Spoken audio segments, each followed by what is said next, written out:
The Crooked Lantern, a gritty dive bar on the outskirts of a city. Neon lights buzz above the entrance, casting an eerie glow across the cracked pavement.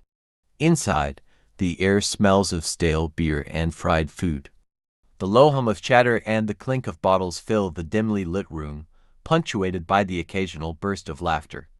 In the back corner, a man in a black suit, his eyes scanning the crowd with a quiet intensity.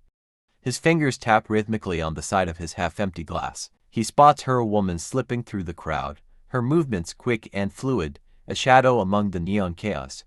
Her hood is up, hiding most of her face, but her sharp eyes are constantly moving, as though she's looking for someone or something. Jason's voice was low, calm, but there was an unmistakable edge to it. "You're not fooling anyone, you know."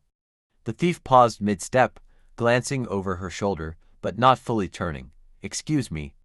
Jason leaned back in his chair, his arms crossing over his chest, his grin sharp. "I've been watching you.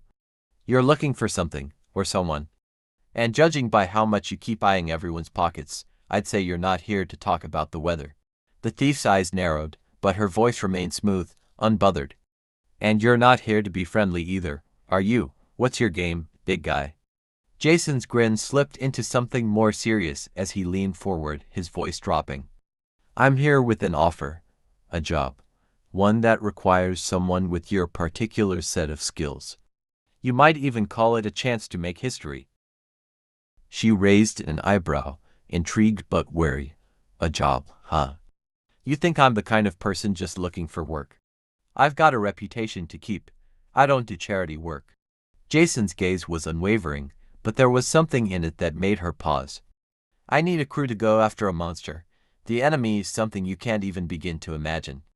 It's not from Earth, it's from Mercury." She blinked, scoffing. "Mercury, the planet. You're telling me there's a monster on a planet with no atmosphere and extreme temperatures?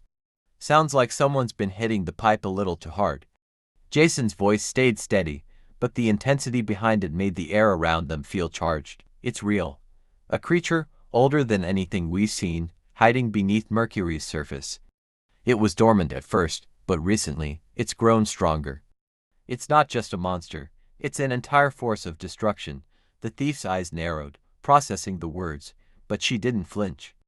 "A monster on Mercury? You've got to be kidding me. What? Is it some ancient alien, a space god?" "No god," Jason replied, his tone sharp. "Something far worse. It feeds on energy on the core of Mercury itself. At first, it was just another anomaly. But over time, it's grown, and now, it's reached a tipping point." The thief raised her chin, pressing him further. "So what's it done so far? I'm assuming it's not just hanging around the planet, right?" Jason's eyes darkened as he spoke, the gravity of the situation hitting like a hammer. "It's not just hanging around, it's been consuming Mercury, draining its core of every last bit of energy. It's growing more powerful with every passing day, feeding off the planet's magnetic fields and the very heat that keeps it alive. But its evolved changed, and now it's reached a point where Mercury itself is starting to break apart." The thief's eyes widened, disbelief creeping in. "Wait a minute, are you saying the planet's dying?" "Exactly," Jason said, voice firm. "The core is destabilizing. Mercury's going to be gone soon, destroyed by this thing. And the worst part, the monster isn't just consuming the planet. It's using the destruction to expand its power." She stared at him, a silent realization sinking in. "So what happens when Mercury's gone? It's not like we can just sit back and watch this thing blow up a planet and move on with our lives." Jason's gaze held hers, unwavering. "It's not stopping there. This creature isn't bound to just one planet. It's already tapping into the energy fields of the entire solar system. The gravity well around Mercury is already causing disruptions. The monster's creating ripples in the system's magnetic fields. It's begun affecting Earth's satellites, communications are glitching, power grids are failing. And it's only going to get worse. If we don't stop it now, it'll spread. It could destabilize the entire solar system." The thief's voice held a sharp edge now. "You're telling me this thing is affecting Earth? The power grids, the satellites, what? It's some kind of cosmic parasite." Jason's lips curled slightly at the description, but he didn't soften his tone. "Yes, and as Mercury dies, it's only going to get worse. It's pulling everything toward it, affecting the orbits of planets, sending shockwaves through the gravitational fields. If we don't stop it, it'll tear the solar system apart. Earth will be next. And when that happens, nothing will be left, not the cities, not the people. Her voice was almost a whisper now, but the weight of it was still there. So, what? We're supposed to stop this thing. How? It's on Mercury. How do we even get there? Jason's eyes never left hers as he leaned forward. I need you to get into a place no one can.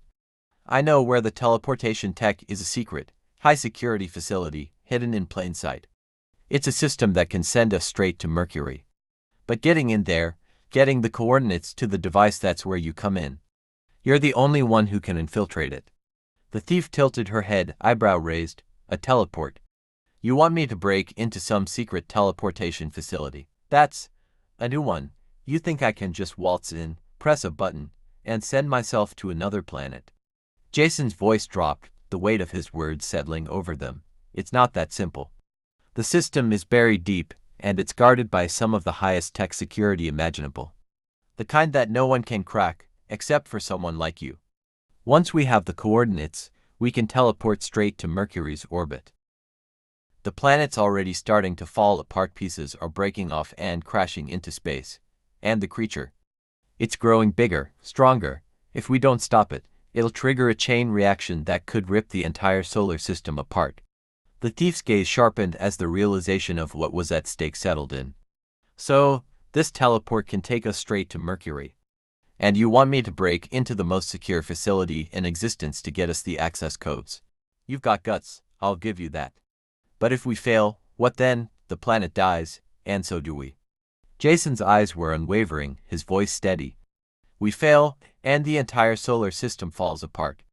But if we succeed, we stop the monster, and we prevent the destruction of Earth and every other planet in the system. This isn't just about saving Mercury, it's about saving everything. The thief looked at him, calculating, weighing her options. All right, you've got me. But if I'm going to risk everything, I want more than promises. This better not be some wild goose chase. What's in it for me? Jason's lips curled into a smile, but it wasn't one of amusement, it was a promise. Survival, for one. And when this is over, you'll get more than enough power, wealth, and a place in history. But most of all, you'll know you stopped something that could have destroyed us all.